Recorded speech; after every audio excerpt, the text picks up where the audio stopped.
He's going from activist to Back to super dad. activist. Ba-ba-ba-boom! From dad to activist.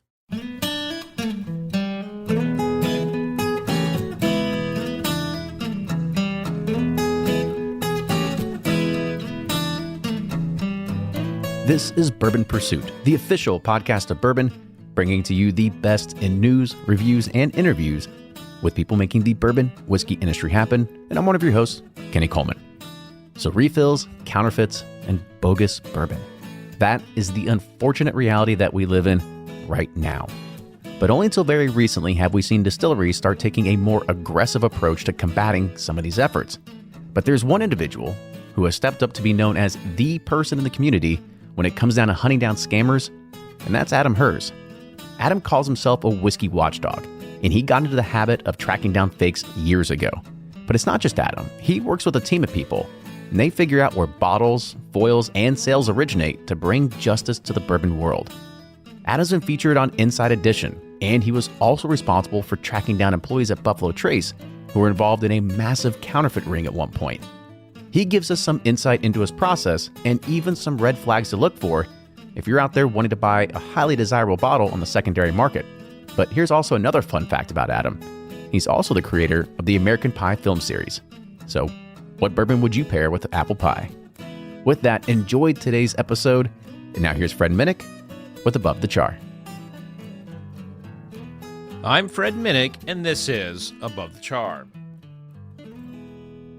This week's idea comes from Mark Benningfield, who writes me on fredminnick.com. That's fredminnick.com. This is a question I thought for Above the Char. I have quite a few bourbons that were bottled in the early to mid-1990s that would make them over 25 years. My question is, would these be considered dusties? How old would a bottle have to be before you considered them a dusty? I enjoy your work. Thanks, Mark. Well, Mark, you have asked a really good question that really is, it's almost, I think like we needed a panel. This could be a topic for an entire episode of a Bourbon Roundtable. And I think everyone's going to have their own kind of like philosophy on this. But I think you have to like separate the word dusty from vintage. So vintage is, I think a really good comparison is the automobile industry. And if you go to in the Commonwealth of Kentucky, if you have a refurbished classic car, you can get like this vintage license plate. And the cutoff in Kentucky to get one of these historic license plates is the car has to be at least 25 years old.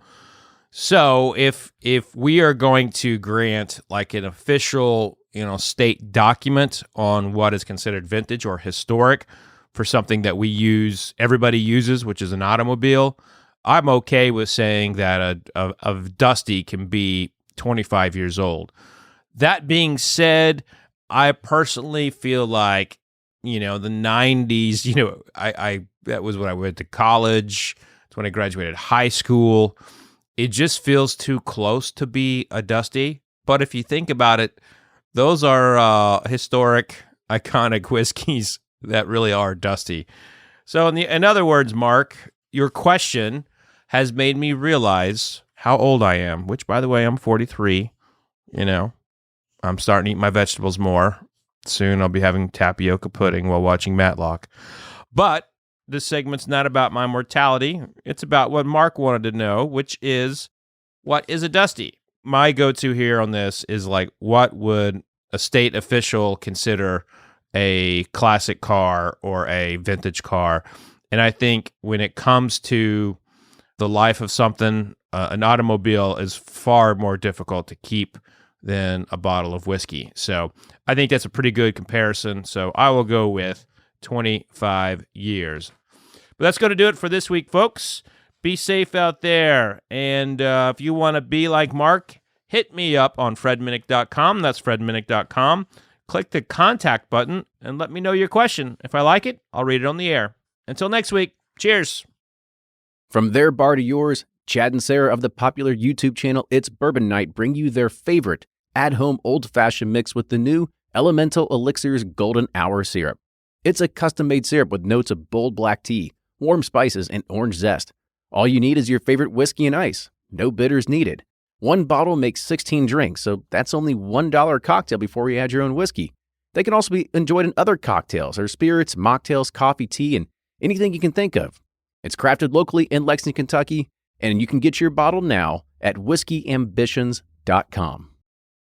Ed Bly and Rising Tide Spirits are back again with a new release of Old Stubborn Bourbon. And this release of Old Stubborn is a premium hand marriage of 10, 11, and 12-year cask strength, barely filtered pot still bourbon. It comes in at a staggering 123.8 proof, and the flavoring grain for this one, which the last one was wheated, but this time it's now rye. Rich, sweet, and bold with a long finish that's sure to be another eye-opener. You can order online at Sealbox or thebourbonconcierge.com, and you can even purchase in person at Revival Vintage Spirits, and even now with very few select stores in Kentucky. You can get it now while you can, but be sure to do it because it's not going to last long. Always find what you love at Total Wine & More. With so many great bottles to choose from at the lowest price, it's easy to find your favorite Cabernet or a new single barrel bourbon to try with some help from one of their friendly guides. And with every bottle comes the confidence of knowing you just found something amazing. With the lowest prices for over 30 years, find what you love and love what you find only at Total Wine & More. Curbside pickup and delivery available in most areas. Visit TotalWine.com to learn more. Spirits not sold in Virginia and North Carolina. Drink responsibly and be 21. Play Whiskey Wednesday, Round 11, the memory game. Until June 26, each week you can win one of our 12 incredible grand prizes. Select two doors at checkout, and if they match on drawing night, you'll win that bottle. Not a match? No worries. You still score a Weller 12-year. Every $5 ticket gives you 5 chances to win, including 4 weekly bonus prizes. Get your tickets now at give270.org. Charitable Gaming License ORG 0002703. Do you ever pour yourself a bourbon, swirl it around, and then start struggling to come up with tasting notes? And perhaps you're also looking for a good Father's Day gift idea. Well, you can now solve both with a kit from Knows Your Bourbon. And unlike other nosing kits on the market, Knows Your Bourbon kits feature real ingredients for the most authentic aromas. You can smell real Tahitian vanilla bean instead of some synthetic aroma that's just made from chemicals. So head on over to knowsyourbourbon.com and enter code BP10 for 10% off your order.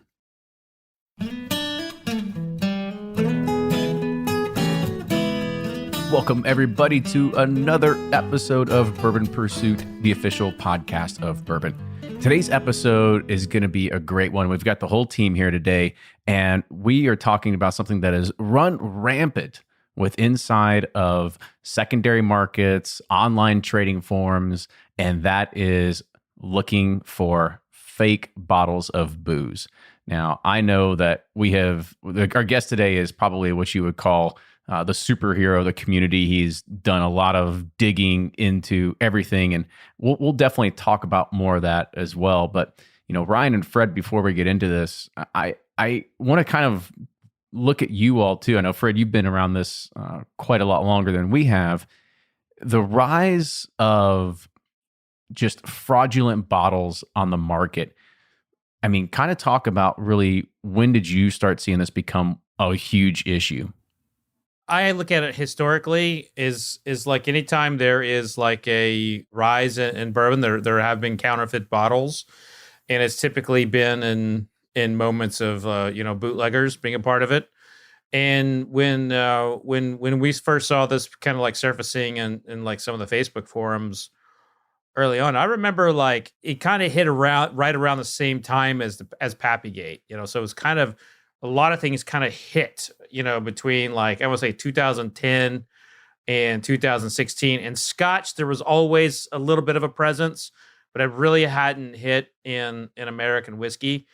In wine, it certainly had been there for a long time. I always knew counterfeiting from what happened in China and like in Cognac's efforts to basically, in France, they have like an entire group of people who all they do is focus on counterfeiting fighting in China. I never in a million years thought I would see it in my own backyard. And so when we would see some of those things pop up, and we had somebody on the show who admitted to it, it just kind of, it blew my mind, and it just kind of like, in a lot of ways, it took all the fun out of this of bourbon. kind of forgot we interviewed somebody that had fake bottles too. Man, I felt like so long ago. Yeah, that's why I'm really nervous to discuss this, because the last time we discussed this or had an episode about it, it ended in in a lot of chaos for the next. It ended with my blood vessels going. And somebody wanted to jump across the table and punch us. No, I'm kidding. But that was interesting. But yeah, it's wild because American whiskey or bourbon in general, I mean, no one cared about it for so long. And so distilleries and packagers, producers probably never thought twice about fraudulent bottles, and so the packaging was not meant for that. So it was it's especially with Dusty's, gosh, it's probably really easy. But, now it's got a little bit more elaborate with laser codes and tubes and whatnot. But yeah, it just wasn't meant to be like this rare, sought after, secondary purchased value, whatever. But yeah, so it's kind of crazy. When Julian Van Winkle was in the old Commonwealth facility and his roof was leaking and the warehouses were in the processes of like collapsing, and he could barely afford, his bills, and he was, dipping the Van Winkle family reserve in wax. I'm sure the last thing he was thinking about was counterfeiting in the mid 2000s. But that's what happens with popularity, and it's just, that's why I'm so excited to have the guest we have today, Kennedy, because you call him a superhero, and I've talked to him before. I think that's an understatement. I think he's done a lot to quell this in circles, and to be quite frankly with you, that a lot of times the distilleries just ignore it. And this one guy has been the greatest defense against counterfeiting in American whiskey. Yeah, we'll get into that. We'll figure out how he has the time to do it all as well, because I know there's a ton of research that goes into it. So to date on the show, we have Adam Herz. He is a writer and producer, as well as what we call a whiskey activist. So Adam, welcome to the show. Thanks for having me. Yeah, awesome. So before we kind of get into it and, what you're doing and sort of your role out in LA, kind of talk us a little bit about how you just got into bourbon in general. Well, believe it or not, I started in Scotch. Actually, I started in tequila. And, you drink a lot of tequila and people say, oh, if you like tequila, you really should try this and that and the other. And I really started with single malts and then branched out into any brown liquor. And so, bourbon comes along with that. And you just kind of just had a knack for it? I mean, I don't, it tastes good and you drink it and it makes you feel nice. I mean, what else do you need? So simple. It gets the job done. Yeah. And about what time did you, like year-wise, did you really kind of start getting into brown spirits? Yeah. So 2006 is really when I started to go hardcore. And we started a little club here in Los Angeles. It's the Los Angeles Whiskey Society, which started as a group. Right? Laws, yeah. It was just started as a group of 10 friends, and we built a website, and that sort of got some traction after a while and kind of became its own thing. So we have a lot of fun. We still do it. So you were around when there was still plenty of Dusty sitting on the shelf and you could go and just try to find what you wanted. Kind of talk about some of your old hunting days. Oh my God. We did so much. The craziest thing is all the stuff I left on the shelf because it was everywhere. I mean, we all, remember the days where you'd walk into a store and, oh gosh, they got a ton of BTAC and Pappy and whatever. Well, that's easy to get. Like, where's the interesting stuff? Some of my favorite finds, just to pick a random one, I was in Aspen, and there is a private club there. I forget the name of it, but people will know. On the bar, they've just got some bottles that instantly you go, that's been on that bar for like 20 years. And one of them was an A.H. Hirsch 20-year. And this would have been, I don't know, this was probably 7 or 8 years ago, so not that long ago. But I like that one because they were like, oh man, we've got these extras in the back. Do you want them? And they pulled out all these other old wax Hirsches that, I made a deal for, and I still got a few. That's the way to do it. I came up with, so there's this group of single malt Scotch drinkers called Plowed, and they have this thing called foafing, which is their term for dusty hunting. And so we always used to go foafing. Bar foafs are the best, or they used to be the best. You can't really do them anymore.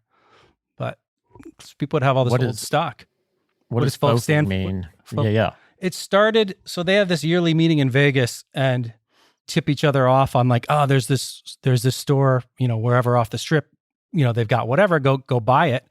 And so there was a friend of a friend visiting one year, FOAF, that went and cleared the shelf before anybody else could get there. And so it became a thing, like to go, you try and foaf the other guy. It sort of doesn't make sense, but I don't know. It's the term that we still use here, sort of in our group. So shelf clearing's been around for a while then. Been around for a while. I mean, when I was going out, 07, 08, 09, I was going really strong. Any family vacation we took, the wife knows there's no such thing as passing by a liquor store, so now there is, but man, it used to just be when you could find stuff. I mean, it was still, you didn't find a lot, but when you did, it was totally worth it. Now people get all excited because they got Blanton's or whatever. There's no truer words that's ever been spoken right there. I haven't been hunting in so long, but there is something magical about it when you just find something and you're like, it's like an endorphin rush, It's like, totally. I found it. It's like finding it was half the fun, I mean, for me, it always was. Rarely you'd find these treasure troves. There's the store that time forgot. Yeah, well, yeah, obviously you get to drink it, but I don't know. I was fortunate. So as being a writer, you get to kind of make your own. I mean, I'm either intensely working on something or intensely not working. So I could take entire days and I would just cordon off a grid of like Los Angeles County and hit every store in it. That's a pretty good patch. So I guess you made a few rounds then. That works out pretty well. Yeah, I still have a lot of stuff from then. So it was fun. At this point, I think the whole country's cleared. So anybody that plans on traveling, you can pass by those liquor stores. I don't really think you're gonna find anything. Blanton's. But yeah, or if you find some Blanton's. Of course, everybody needs a bottle of Blanton's or 6 or whatever. I disagree. I still find gems in these stores. I still look. Tell me, have you found a Dusty in the past year? How do we define Dusty? I guess how would we define the past year? Yeah, how would we define the past year? Say 2 years. Yeah. So I found an old bottle of Old Forester. Yeah. So I mean, probably early 2000s, late 90s. So I mean, it's not anything that I was going to be like, oh my god, I got it. But it was, it's good, and it also like Ryan was saying, it's part of the hunt, and like why Adam's a part of this whole culture. It's like, oh my god, I just found a bottle. And let me remind you that I found a bottle of Pursuit United in a rando Atlanta store. So we appreciate the support. That's the ultimate treasure hunt. So also, you had mentioned that you're a writer, so we have to kind of talk about this too, because you're also the creator of the American Pie series, basically the cult classic that has been a staple for pretty much everybody that's been in our generation that grew up watching it. Kind of talk to us just a little bit about the history, coming up with the idea, Stifler's mom, all that sort of stuff. Let's see. Well, it started and first of all, thank you for the kind words about the filth I've created. I appreciate it. So I'm a product of the 80s, and I sort of grew up on John Hughes and Porky's and these sort of TNA party movies is what we used to kind of joke about. And when I was in college, I was a film studies major at the University of Michigan, and all you do is write papers. Like they don't let you push the buttons and go make movies, or they didn't when I was there. They do now. But anyway, as a sort of rebellion against that, I started writing papers on teenage sex comedies, like analyzing them the way you would analyze Citizen Kane. And it kind of became a joke, like what happened to those movies. And so anyway, that was the impetus for American Pie. It was like, let's just bring back that kind of comedy, because this was the 90s and it hadn't been done, that the fact that teenagers went to movies had been like forgotten, strangely enough. And so I just sort of took all the favorite things I liked about all those movies and tried to make my own version of it. And it worked. So now that you're an adult in the bourbon business, what bourbon would you pair with an apple pie? Oh man. I don't know. Am I using the bourbon the way we use the apple pie, or am I saying, hey, listen, this is your show. This is your show, brother. That's a narrow opening. Depends on how big that Glencairn is. Yeah. I'm not gonna comment, but there was a very easy follow up to that. So Blanton's probably Bland. It's gotta be I Bland. mean, I don't know. You know, it's tough to. I mean, if you're really pairing whiskey with food is tough. When I first got into whiskey, we would do paired dinners, and it's tricky because it's hot. Bottom line, and it's not like wine where you can just gulp glasses of it with a steak or whatever. Whiskey pairing is tough. But sure. I digress. So yeah, American Pie, I'm happy to talk about it. But I was 25. I had studied film in college. I came out to Los Angeles, worked as a production assistant. And that was actually the very first script I wrote, or at least made it to the end of. Luckily, sold it. It was really weird. For a few years, I had no idea what was going on because you're sort of granted this instant expertise in Hollywood once you sell a script. And so I got all sorts of great gigs and payments and was basically paid to learn how to become a screenwriter. So I guess it worked out in your favor then. Yeah. It totally has been interesting. I never really have figured out how to talk about it. You know, the one question people always ask me, I'll just get to it, is, did you fuck a pie? And the stock answer to that is, I don't know. I didn't just come up with that on my own.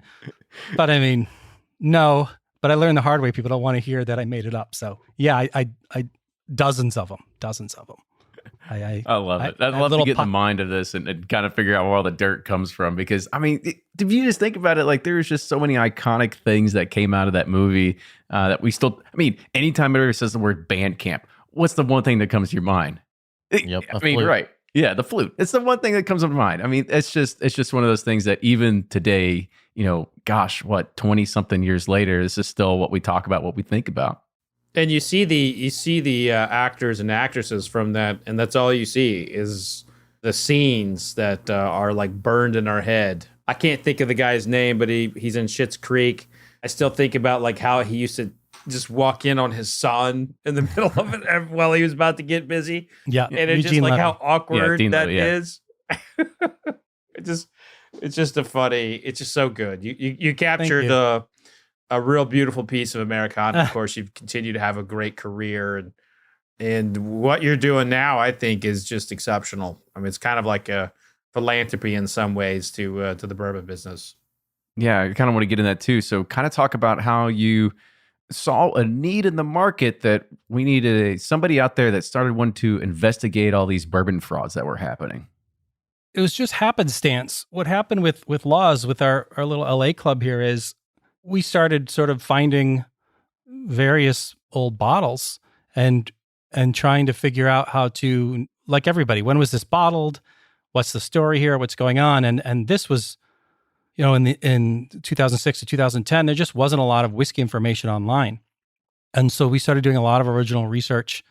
And what that led to was just realizing, hey, I think we know a lot of sort of privileged information. Maybe that's not the right word, but just stuff that wasn't well known. And so, gosh, I think it really took off in maybe 2012 when Bonham's New York had listed a bottle of single malt scotch for sale as their centerpiece bottle. And they had dated it circa 1900.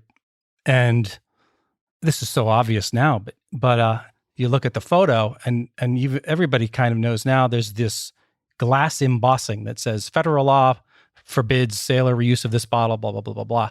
That started in 1934, ran through 1965. And it's just, as soon as we saw that, it was like, holy shit, if like these big auctioneers don't know what they're doing, what the heck's going on here? They don't stand a chance. Yeah. And so that was, I think, sort of the first big thing I did. And after that, it just sort of takes care of itself. I have trouble keeping my mouth shut sometimes, I think is the problem. And like I said, sometimes I have too much time on my hands and that's when people got to watch out, I guess. But I mean, I guess that kind of goes back into it is what makes you want to do it? Like what drives you to be that person that I think the community really does look up to you. I mean, for anybody that doesn't know, Adam posts in a bunch of different Facebook groups when something does come out and kind of shed some light on the whole scenario with the backgrounds, really the story of how it all sort of came to be. And he doesn't do this because he gets paid by the mods or anything. I mean, I think there's something that's good natured about you that you like to do this sort of thing. Yeah, I don't have a good answer. I do it just because I feel driven sometimes, and it pisses me off. I mean, I'm not going to lie. Sometimes it's just fun. Like there's a detective work to a lot of it that can really be fun and rewarding. Especially, one way that I've had this sort of team that I work with of people, and we're always operating on a hypothesis with a percentage confidence. Okay, you say right now we're about 80% sure that so and so is faking, and this is the methodology and whatever, and eventually you find some piece of evidence that verifies it. And you go, holy shit, we were actually right. And it's just fun because you always have to operate giving people the benefit of the doubt. And what sucks is when, somebody's just been a complete dirtbag and it changes, I a lot of times, I mean, gosh, I was going to say a lot of time I just end up, there's been a few times where I'm just so pissed. I mean, you guys did an interview. You were saying you did an interview a while ago, and I remember that one where you had a person on who had been making fakes in the community, and you just want to reach out and smack these people with the fakes they made. We were Fred there. tried to. Yeah, Fred tried to. It got really awkward really quick. So we don't want to bring up any bad memories. We're all scarred from that right now. I think I'm ready. I'm okay. I think I've moved on, but I still. Adam, I still regret how I handled that. I was outside of I was not professional in it. And looking back, I have very few regrets in my career, but that's one of them. Thankfully, we're all people. Thankfully, Come on, Kenny man. and Ryan, were there. Got to be the comedic relief or something. The hardest thing for me is when I sort of publish these reports is pulling the emotion out of it and just presenting the facts, because all I want to do as like a bourbon enthusiast is say this piece of shit is screwing it up for all of us. But instead you give them the facts. Because I have to watch what I say for a whole bunch of reasons. Yeah, no, your wife went from having to make you stop at every liquor store to now having to worry about getting a knock on the door. We don't worry about that. I mean, there have been times where you realize, oh crap, like this person is a real criminal. I don't know. There was a guy that I was working on a couple years ago now, and talking to him, it's like, oh, this guy defrauded his own uncle for $750,000 is what we discovered. And as soon as I hit that, it was just like, you know what? Like, this is out of my league.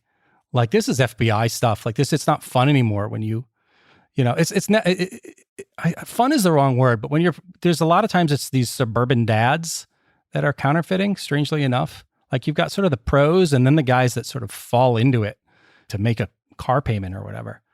And, it's not like I was going to say you can't blame them. Obviously you can blame them, but you can understand. I'm never worried about, they're just people that made bad mistakes. But when I run into the real criminals, it's just like, yeah, I want nothing to do with that. I mean, there's plenty of stuff I don't publish. So I guess talk a little bit about some of your process and methodology without kind of giving anything that's proprietary or anything that would be like, oh, well, I'm not going to go do that now. But how do you start gathering evidence and then presenting the facts or actually reaching out to people and trying to make that first contact, and what usually happens? So, I mean, there's two sort of sides to this whole thing. There's sort of actually identifying like fakes themselves, right? Like just physical evidence. And then there's like the human side of it where you're sort of playing detective Columbo personality games. It's like poker, where in a way that finding the fakes and all the sort of physical evidence is the easy part. And then it's how do we approach this person? How do we talk to them? I always start from a presumption of innocence. I go in and I say, usually they've heard something. Somebody's whispered something on some forum somewhere. Somebody's complaining. And I say, hey, I'm here to help you clear your name, which, by the way, is exactly what ends up happening sometimes. So, and you usually can quickly tell whether somebody's being defensive unnecessarily, or sometimes people are just scared and they don't want to talk.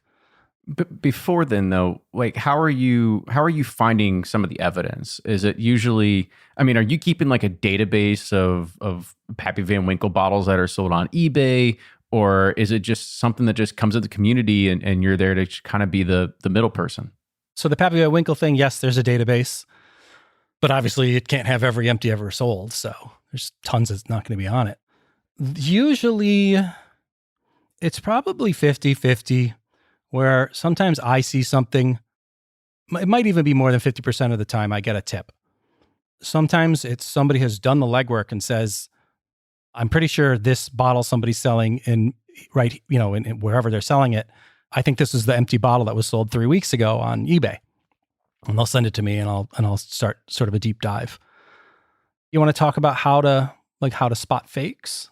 Sure. Let's give some people some ideas if because I think, it's not that we're trying to tell people how to make better fakes because we know how to spot them, but I think it's also helping the consumers out there that are trying. I mean, don't get me wrong, we're all trying to find stuff and get our hands on stuff, and you have to know what to look for. You got to kind of know those telltale signs. So yes, kind of give us some idea of what you are immediate red flags. Sure. So like you said, I do have to be slightly coy because pretty much every time I do an interview or say something that gets printed somewhere, it inspires a new faker.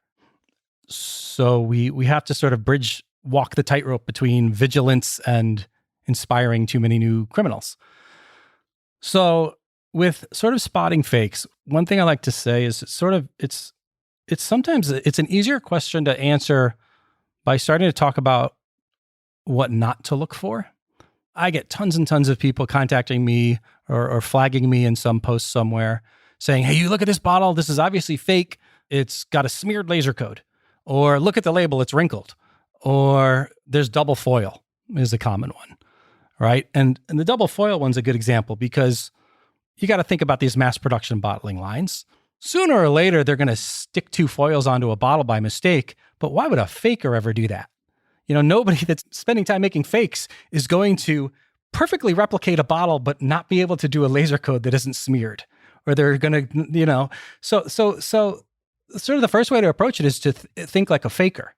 Is you look at a bottle and you say, are these sort of signs on it that make me concerned? If I was faking this, would I not be able to get rid of that? I mean, it's really as simple as that, Laser codes is always the big thing. Everybody's worried about laser codes. And if you think about it, the laser coder is just a little gizmo that sits next to a conveyor belt. The bottles pass by it and it goes, it codes them. Sometimes it's ink, sometimes it's etching. But those things can malfunction. The bottle can be at a weird angle. So you sometimes get those bottles where it looks like it's like alien writing, the laser code. I've seen them. I always thought it was like, well, you could tell that it just kind of like whips by it real quick, but sometimes it looks either like hieroglyphics or Arabic or something like that. Yeah, or maybe who knows like how what actually happened there. But again, if you're faking, you're not going to make that mistake. So then on the flip side of that, yes, in the United States, most of the fakes we see, if not all of them, are refills. An old bottle is used, simply refilled and resealed. To like completely contradict what I just said, yeah, like stains on a bottle, sure. Like, we've all poured plenty of bottles of whiskey. You get the label stained and you see those drips that run down it from the lip of the bottle vertically down the label. That's an obvious, it's not a tip off, but it's a red flag.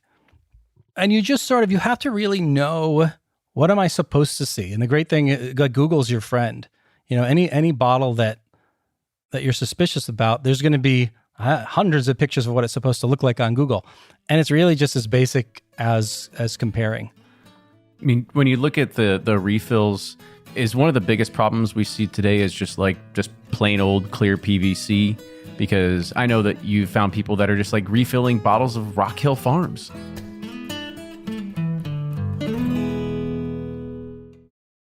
Shopify's already taken the cash register online, helping millions sell billions around the world.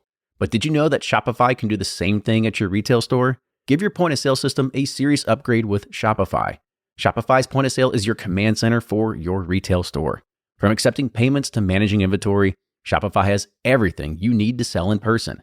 And with Shopify, you get a powerhouse selling partner that effortlessly unites your in-person and online sales into one source of truth. Track every sale across your business in one place and know exactly what's in stock. Connect with customers in-line and online. Shopify helps you drive store traffic with plug-and-play tools built for marketing campaigns, from TikTok to Instagram and beyond. And get hardware that fits your business. Take payments by smartphone. Transform your tablet into a point-of-sale system, or use Shopify's point-of-sale Go mobile device for a battle-tested solution. Plus, Shopify's award-winning 24/7 help is there to support your success every step of the way. Do retail right with Shopify. Sign up for a $1 per month trial period at shopify.com/bourbon, all lowercase, and go to shopify.com/bourbon to take your retail business to the next level today. Shopify.com/bourbon. If you're anything like me, then you can't get enough about bourbon. And that's why I'm a subscriber to Bourbon Plus magazine. Bourbon Plus is a quarterly publication that tells the stories from the heart of bourbon, the farmers who grow the grain, the distillers who labor over the process, and the people like you and me who raise their glasses to celebrate it all. Subscribe to Bourbon Plus magazine today at bourbonplus.com, that's PLUS.com, and use code PURSUIT at checkout for $5 off your subscription.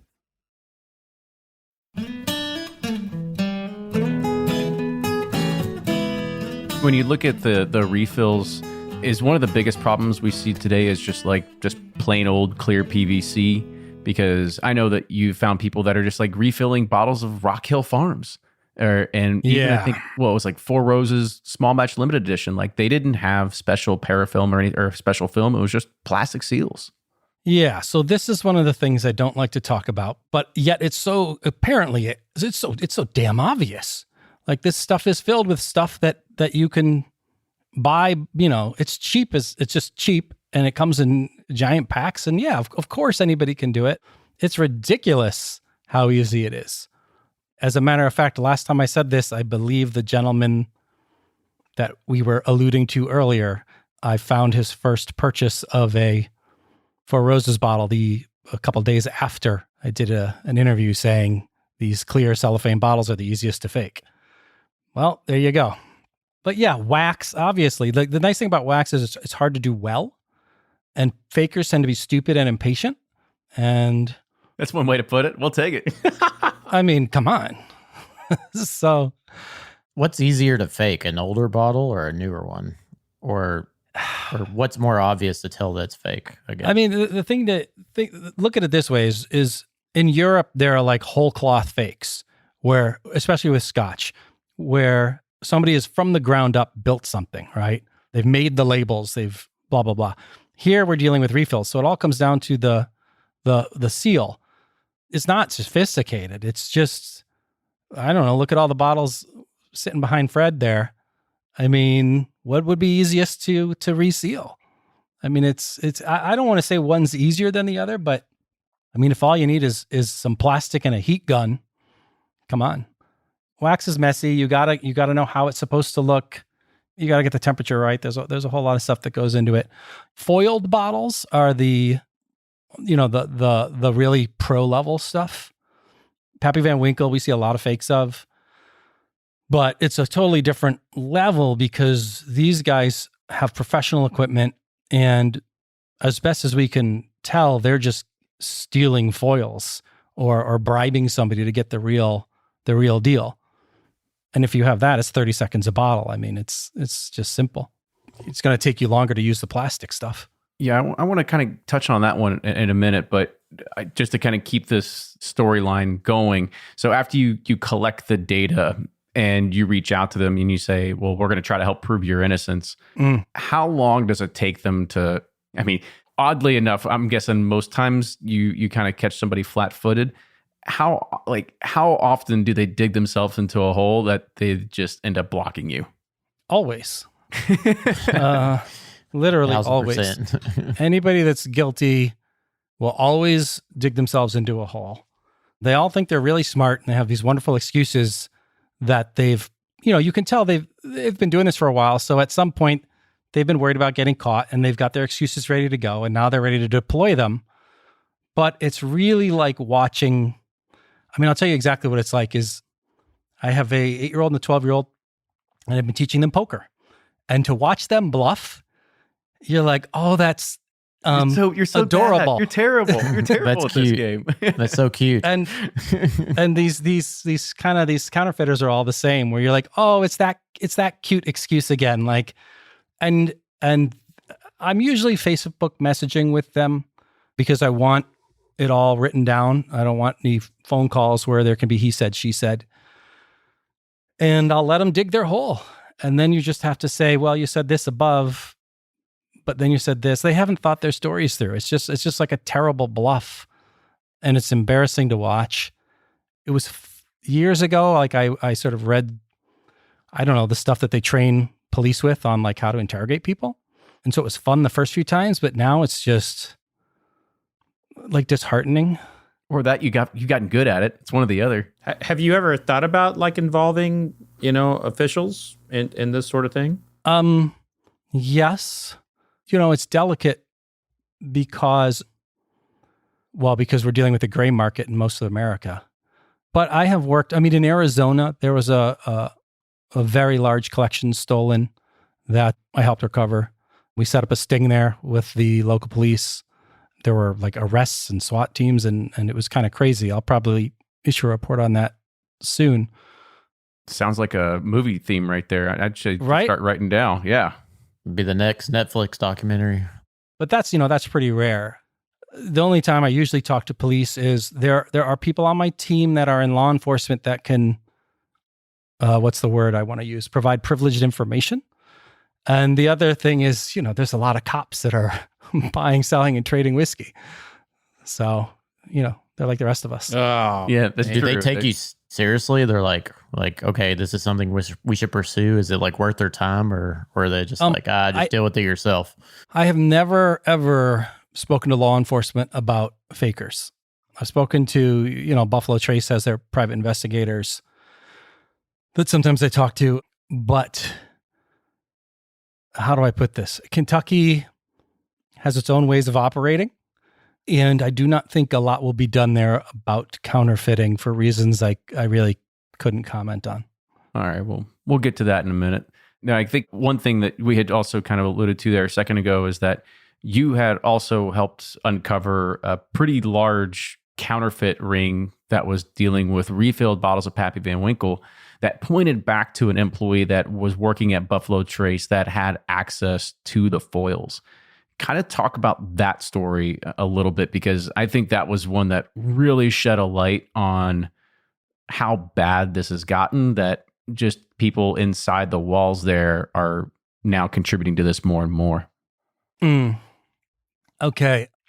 Yeah, and stop me if I dive too deep here, but so it started with sort of us somebody identified a refill or two on social media, and we figured out who had sold it, and there are people that flip empty bottles. There are a few people on eBay that more or less make a pretty good side hustle off of flipping empties.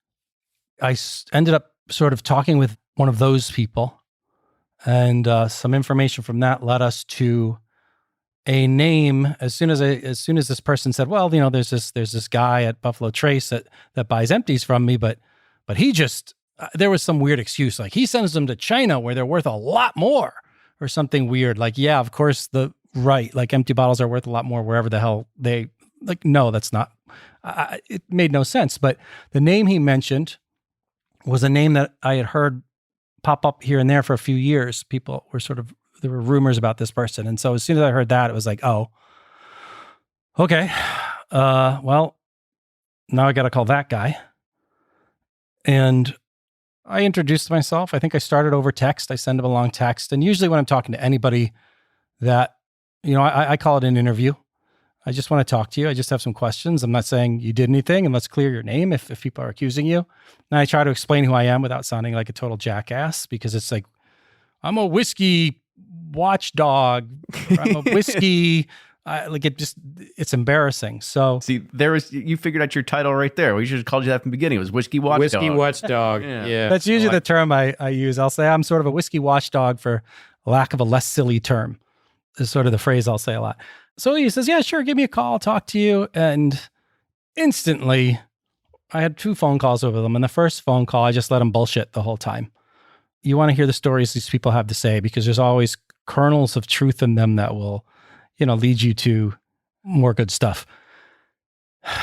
And the second phone call was just a disaster because I said, look, man, I know you haven't been truthful with me and here's how I know. And he actually broke down. I think he was out to dinner with his wife or something. And if I'm recalling right, in my head, he was stepped outside a restaurant, but I might have that wrong. But he was just, man, I'm gonna lose my job. It's over for me. And he did. He quit before they could fire him, is my understanding. Yeah, I don't know. I'm digressing here. Focus me. What do you want to know? Well, I mean, it's pretty interesting how you make a grown man cry.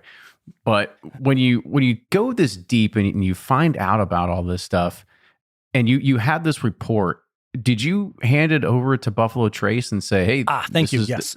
Yeah.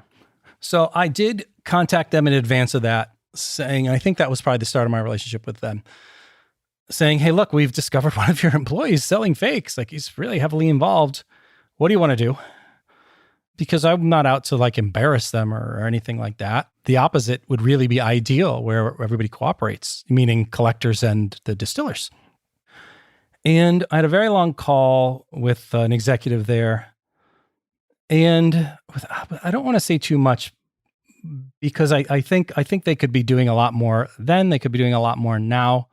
But I think from their point of view, they sort of don't need to be, or it's not their responsibility. We can talk about that more in a minute. But anyways, they with that incident, it came down to, hey, can you hold off for a few days before publishing this because they wanted to do their own internal stuff. I'd already spent so much time on it. I actually had to go shoot a TV show. And I was like, guys, I got to get on a plane tomorrow. I'm publishing it. I'm sorry. I'm done. And then I vanished from Bourbon for 6 months or whatever. This is how that played out. But I still talk to them every now and then. It's an odd relationship, to say the least. When you did talk to Sazerac, did they feel slightly embarrassed that this was happening, that you had to figure it out? Or did they say well, thanks for bringing this. We're going to take immediate action and we're going to try to change some things internally? Kind of, what was the vibe you got out of that? Cautious is the vibe. I'm speaking to their chief legal officer and chief compliance officer, So, and her job is to protect the company and to, watch what is said, I guess. Not in a nefarious way. I get it. That's her job.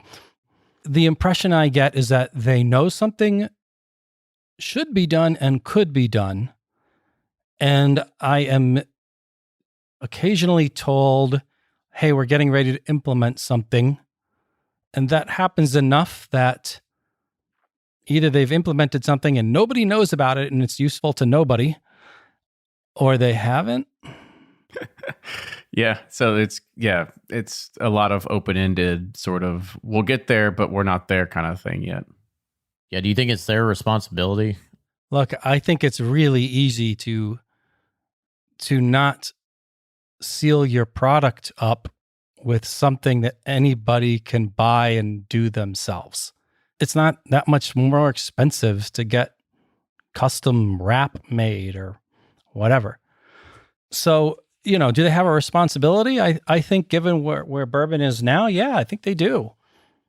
Why wouldn't they? Don't they want to protect the integrity of their own products? And meanwhile, to talk about, Sazerac, Buffalo Trace, what was it, 4 or 5 years ago, Fred, you'll know. But when they did that announcement, we've spent $500,000. They said we spent $500,000 to fight counterfeits. And the grand net result of that was they busted one faker with 2 bottles in New York worth $1,500. And it's funny, the first time I talked to him, I said, guys, I'm only going to charge you $25,000 a fake. So, they just paid $250,000 to find 2 fakes. But the truth of it is, well, I shouldn't say the truth of it. My suspicion is I don't really think they spent $500,000 to try and stop counterfeiting. I think a lot of that money went to lobbying to strengthen the bourbon distribution structure versus eliminating secondary. I mean, they stated we want to shut down the secondary markets. Basically, we want to stop collecting. Like we want. Yeah, a Bourbon and Beyond on the stage there, we have that recorded for Bourbon Pursuit. The Van Winkles told me that they hired lawyers and worked with Facebook. And I'm looking at, that is, I look at the Van Winkles very differently than I do Sazerac. I know a lot of people will disagree with me on that, but I continue to see like the story of what Pappy is. And I think of like Julian and his company nearly folding, and the man himself, Pappy Van Winkle, and how important he was to the early phase of 20th century bourbon. But I think of them very differently. I think they have issues with pricing and they need to fix that. But they did tell us they did that. And that is true. And I'm looking at the press release right now. Kenny, you want me to read you a quote from Mark Brown in it? Let's go ahead. Just put a quote out there for us. I'll give you a quote from Mark Brown. This is from Mark Brown from the press release from 2017. Sadly, the Van Winkle bourbons are the latest victim of counterfeiting, where innocent consumers are duped. Avoid buying any bourbon or whiskey, especially the highly sought after ones, from anyone in the secondary market, which includes online private sellers or in the social media groups that claim to offer genuine products. The only legal and reputable source you should be buying from is a licensed retailer, end quote. And I think Adam even proved that you can't even buy it from a licensed retailer when he was on the Inside Edition story and they found fake bottles of VH Taylor 4 grain. Yeah. And that's the thing, in some states, retailers are allowed to charge whatever they want. And so, is that more incentive? It seems like it's more incentive for them to do fakes. And, in states that have vintage laws as well, it's like bars and restaurants can kind of go down that road as well. Oh, it's happening. I mean, I saw 2 or 3 places in Vegas that I was like, there ain't no way in hell these fuckers got allocations for Pappy.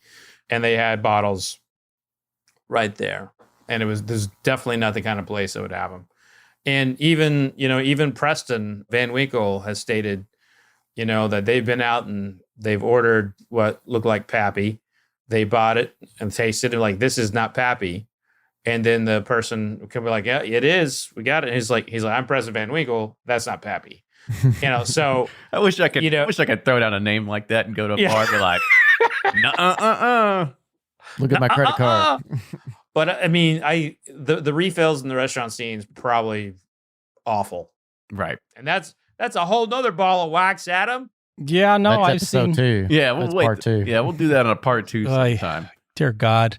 It's it's frightening. I don't know.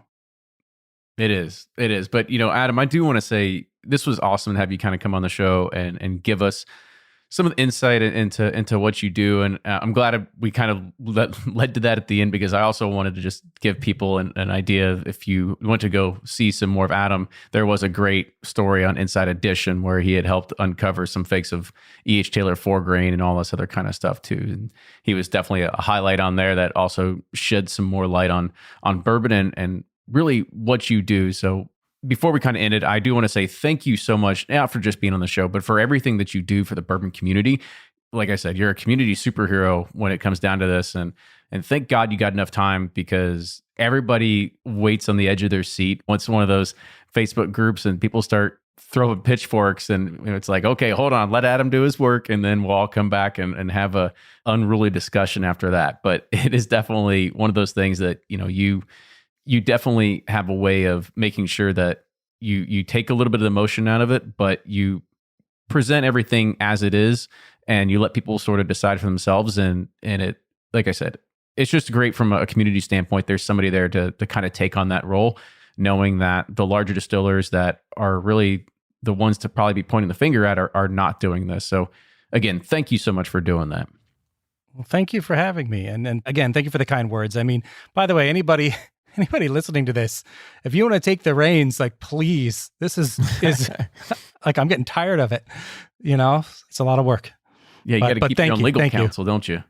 I actually do, yes. I have to vet everything I say, and that's one of the reasons that my posts are sometimes sterile, sort of dry.